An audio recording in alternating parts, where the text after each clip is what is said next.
Welcome to Periwinkle's Corner. I'm Sister Periwinkle Deepforest, and I am going to share something with you created by a good friend of mine, author, poet, quasi-philosopher, general overall, talkative big mouth, but my friend. His name is Lawrence Martin, and he's been a writer of various different types of material for years, but he tells me that this particular type of writing sort of disappeared from the list of possibilities for him for a long time.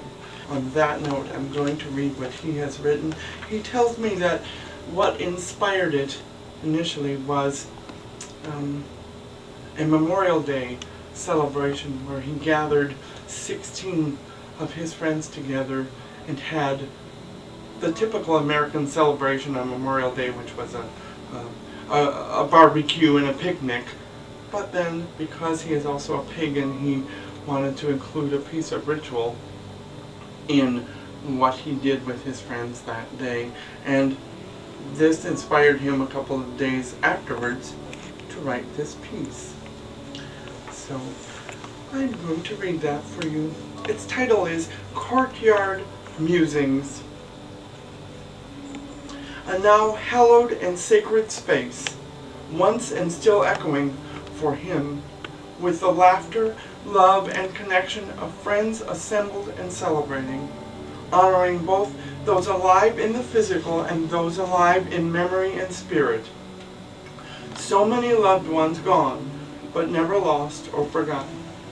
This is what drew him to his reclining observation post that sunny, hot, and gorgeous day to record what he saw with the two eyes and the one, the present eyes and the past.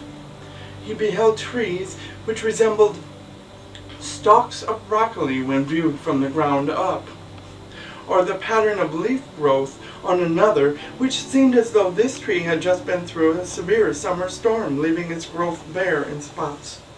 Humans living atop each other as if they were stacked cords of wood awaiting the fireplace on a frigid winter's night. The scent of newly mown grass carried by the breeze as if it were an ocean tide washing up and gliding over a sandy beach. Soul-moving music, coupled with Japanese phrases never studied but indelibly burned regardless upon mental and memory pathways. City sounds known to be near, but transfigured by the mind into forcefully pounding ocean surf. A witch's rock in the center of a circle of flowers. In his eyes, the Wiccan spirits still caper there as though longing to connect to Mother Earth's heartbeat through their dance of design and intent. A male Nubian rider whose ancestors whisper the pain and sorrow of their scabbed but still tender slavery-inflicted wounds, visible or no, into his modernity-deafened ears. A black twig upon a clean cream blanket startles him by moving, thus revealing itself to be a very skinny, long, ever-questing caterpillar, inching its way across a woolen landscape too vast to be encompassed by its awareness, he speculates. A flowering, purple explosion of wafting lilac, somewhat like me, that summons a lifetime of images and memories of two ancient women, one so dear that her passing rips his heart to shreds, and the other only a series of tearful stories conveyed from the recollection of the former to his young but eager ears.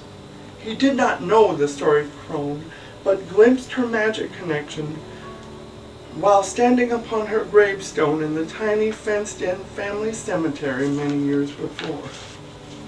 The ambling passage of an angry, embittered Scotsman, kilt substituted for shorts just as red, and foam furniture carrying foreign phantoms who fled war in search of a new peaceful home, only to land here and become just as hate-buffeted by a new war, not imagined until September.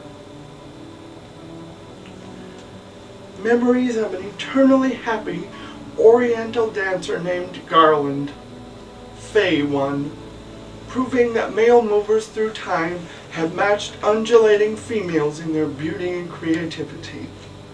Lovely, lovely, he thinks, as he remembers, wishing for home. Sad remembrances of a rain-loving but rigid and unbending tree called willow. What shall she find as her roots are unearthed? Worries for a likely troubled youth, struggling to emerge, though only comfortable with whispers or silence yet, as answers are sought in a confusing world. These he pondered, saw, and regaled himself with, that sunny day in the hallowed courtyard. Realization that life was indeed wondrous and amazing, beautiful in all of its many stripes, be they red, white, or blue. Now, a lot of the images brought forth in those descriptions are a little difficult, I think, to hold on to without knowing what evoked them. But my understanding of this piece is that with the use and play of words, you can create beauty just in sound and meter and create images in the minds of those who hear it, even if they don't necessarily know where those images have come from. And I was very pleased to have him call me up and say, "Would you please read this on your show?" And I said, "Well, yes, I guess so." No, I actually said certainly I'd be happy to. He hasn't published any of his writing yet, but I know that Lawrence hopes at some point in the future to have some of his projects finished and possibly published for others to see.